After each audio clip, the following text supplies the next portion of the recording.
Fans, welcome back to Mad. This is Manchester United Diehards. My name is Ephraim Juma. I'm here with Seth. Now, I want to talk about our strikers. One is Rasmus Hodjlund. We took him on loan to Napoli in Italy. Lack of clinicality. And then we have Benjamin Sesko, who is now at Manchester United. And in the recent past, Benjamin Sesko has been very clinical, coming in as a substitution and then scoring. In most of the matches is coming either a header or just a goal from his legs. Now, next season, our striker is coming back from Napoli. Who do you think should be benched and who should start? Should we still one and keep one, and we still have Zagzi? So, who do you think should be preferred as a starter in the lineup next season? The pre-seasons are going to be there, yeah. So the team will have time to prepare to decide who's fit for what, and then who should come in to what circumstances, depending on the circumstances and how the games go. So because there are times when a coach puts you in there to try and do something, yeah. So when it comes to Benjamin Sesko and Rasmus Højlund, remember, height-wise, Benjamin Sesko. So if you're going to play aerial balls like the crosses we've been wasting recently against Aston Villa, Newcastle, I can prefer Benjamin Sesko. Aerially, he can dominate, and then he's so clinical on the headers. Rasmus Højlund, not very, very much capable aerially, but in terms of strength and finishing clinicality, he's so good. Rasmus just dropped his confidence in Manchester United because there was a time where things were just bad for him, things were not just working out for him. But he went to Napoli, and he's still showing us why. And the pressure he got from the fans. And then the pressure from the fans. You all know how chaotic our fan base is. So going to Napoli, having regaining that composure back again, he was scoring some decent goals. So it's going to take time for a coach to decide whether it's Rasmus Højlund or Benjamin Sesko. But for me, because at times things are tough for Manchester United, and then it's so hard for us to penetrate low block defensive teams. So I prefer starting Benjamin Sesko because at least we've got that area open to bring in crosses. Can both of them play? And I'm talking about this way, not both of them on the pitch at the same time. Can one play?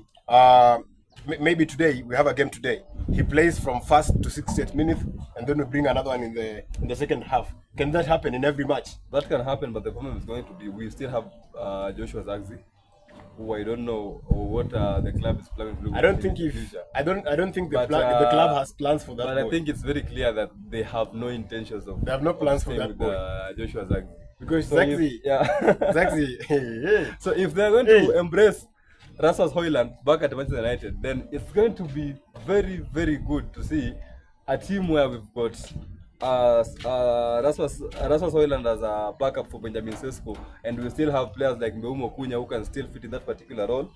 So it's going to be nice to have both of them in the squad because it will be a very good squad depth for Manchester United.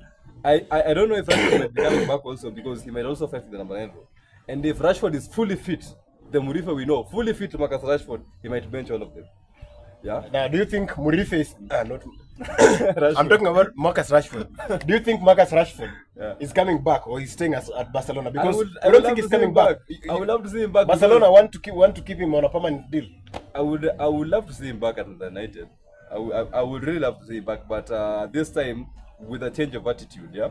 So because we don't know if Carrick is going to be the main man, or if we're going to bring in another coach. Because if another coach comes in, we might not even be arguing about Hodjlund and Sesko. We might prefer, I'm going to go for another striker for Guirassi and sell all these other guys. and sell all the other guys. Because these guys are not just working out for me. So it all depends. If a new coach comes in, but it's going to be hard to drop both of them at once, and still there's Joshua Zagzi there.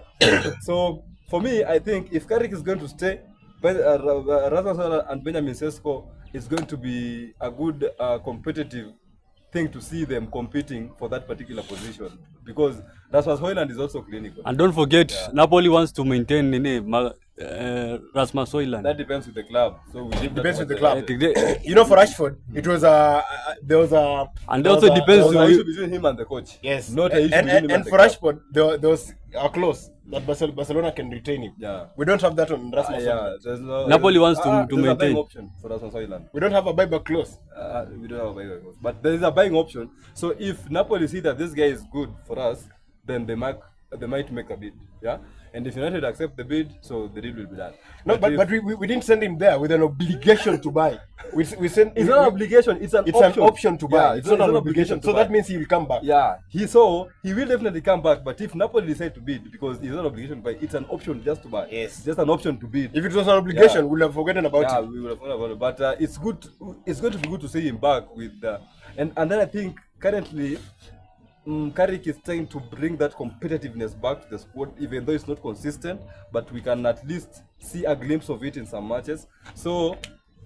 For both of them to be there, it's going to be nice for us. And then we bring a new midfielder and at least take care of the defensive issues where the Lord should go we bring new players. And Okay. so should also go.